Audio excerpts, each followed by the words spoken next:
One thing about me is that I absolutely love tormenting myself while I'm reading, and nothing does a better job at absolutely decimating you emotionally than reading romantic books with forbidden love. Am I right? So if you're looking for yearning, tension, heartache, and pain, look no further because I have the book recs for you today. In the Veins of the Drowning by Kaylee Cassidy is a dark gothic romance about a monstrous siren and a king torn between duty and desire. In order to save our FMC's life, our MMC and our FMC form a blood bond that ties them together. But the problem here is that our lovely MMC, the king, so he has some royal duties waiting for him back in his kingdom, if you will. And then our FMC has a duty to herself and to her people to find the monsters that have been hunting her. Listen, I personally love when an MMC just kind of absolutely hates himself. And that's really the vibe that we're getting here. Like this MMC, he loathes himself a little bit. He feels like he does not quite deserve the FMC and he grovels. And I think we all love a man who grovels. Speaking of men groveling on their knees, my absolute favorite example of forbidden love is Darkness Births the Stars by Sarah Lee Wan. Yes, I've been insufferable about this. No, I'm not stopping.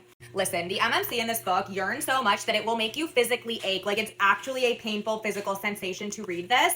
And I think that he actually wins like top book boyfriend of yearning and pining. Anywho, in this story, we follow two fallen gods who deal with the consequences of their forbidden love. And when I say forbidden, I really mean it because our FMC is the goddess of light, our MMC is the god of darkness, and our FMC was like engaged, married, betrothed to the MMC's brother, who's like king of the gods. And on top of that, our MMC did in fact start a massive war that spanned hundreds of years, and both the actions of him and our FMC caused like irreparable damage, so there's that as well. When you combine enemies to lovers and forbidden love, consider me sad, and that is exactly what you will get in the Jasad Heir by Sarah Hashem. So this book definitely leans a little bit more fantasy and politics heavy, but the romance subplot is top tier because here, our FMC is the lost heir to a magical kingdom that has essentially been absolutely just like destroyed, and our MMC is the son of the man who destroyed our FMC's kingdom and unalived her entire family and basically almost all of her people.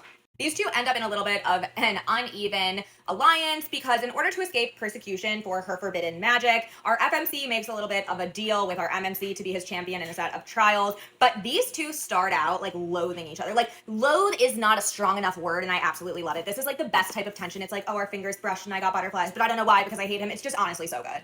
And finally, we have Reign of Betrayal by Amber L. Bowie, and this is a dark romantasy set in a cursed kingdom. So here, our FMC is actually a prisoner, and our MMC is the prince of their kingdom, so obviously commingling is already frowned upon. But to add even more on top of that, the corrupt royal family has basically set up a series of trials for the toughest prisoners to compete, and whoever survives these trials gets the opportunity to then try and ward off this curse affecting their land. And then on top of that, our MMC, the prince, he's basically in charge of this entire situation, so it's like, there's 3 layers of this is not okay. What books would you guys add to this list? Let me know in the comments.